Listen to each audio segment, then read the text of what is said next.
Hello అందరికి, మీ ఇంట్లో కూడా సొరకాయ అంటే ఇష్టమైన వాళ్ళు ఎవరైనా ఉన్నారా? ఇలా ప్రిపేర్ చేశాక తినని మా ఆయన తిన్నాడు, మా బాబు కూడా ఇష్టంగా తిన్నాడు. మీరు కూడా ట్రై చేయండి, చాలా సింపుల్. ముందుగా కడాయిలో 2 టేబుల్ స్పూన్ ఆయిల్, కొంచెం జీలకర్ర ఆవాలు, ఒక ఆనియన్ కట్ చేసి వేసుకోండి. ఫ్రై అయ్యాక కొంచెం కచ్చపచ్చగా దంచుకున్న వెల్లుల్లి వేసుకోండి, కొంచెం కరివేపాకు వేసుకోండి, లైట్ గా ఒకసారి ఫ్రై చేసుకోండి. ఇప్పుడు పచ్చిమిర్చి దంచి వేసుకోండి, లేకుంటే కట్ చేసుకుని అయినా వేసుకోవచ్చు. ఇప్పుడు సొరకాయ ముక్కలు వేసుకోండి, అవి కూడా మంచిగా కలుపుకొని మొత్తం పచ్చివాసన పోయాక దాంట్లో కొంచెం ఉప్పు, కొంచెం పసుపు వేసుకోండి, టేస్ట్ కి తగినంత. కలుపుకొని ఒక 2 మినిట్స్ అయ్యాక దాంట్లో ఒక 1 కప్ పాలు వేసుకోండి. వేసుకొని కూడా అంతా కూడా ఒకసారి బాగా మిక్స్ చేసుకొని సొరకాయలు మెత్తగా మగ్గేంత వరకు కూడా ఉడికించుకోవాలి. సొరకాయ ముక్కలు ఉడికాక కొంచెం కొత్తిమీర వేసుకోండి, కొంచెం తిక్కయాక ఆపేయండి స్టవ్. అంతే, సొరకాయ కర్రీ రెడీ. చాలా సింపుల్ కదా, చాలా టేస్టీ కూడా ఉంది. డెఫినెట్ గా ట్రై చేయండి.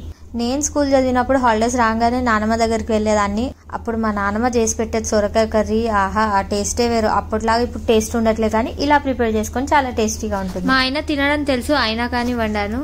తిడతాడేమో అని చాలా భయపడుకుంటూ వండాను, కానీ ఏమనలే, ఇష్టంగానే తిన్నాడు, బాగుంది అన్నాడు. వెజిటేబుల్స్ ఇష్టం లేని వాళ్ళకి ఇలా కొత్తగా ఏదో ఒకటి వండి పెట్టాలి. ఇది కొత్త కాదు, ఇది పాత వంటనే, కానీ కొత్తగా ఏదో ఒకటి వండి పెడుతుంటే ఇష్టంగా వాళ్ళే తింటారు. మా ఆయనకేమో ముక్కలేందే ముద్ద దిగదు. అలాంటి ఆయనకి ప్లేట్లో అన్నం వేసి పప్పేసి సొరకాయ కర్రీ వేసి ఇచ్చాను. అది చూసి నా వైపు లుక్ ఇచ్చాడే.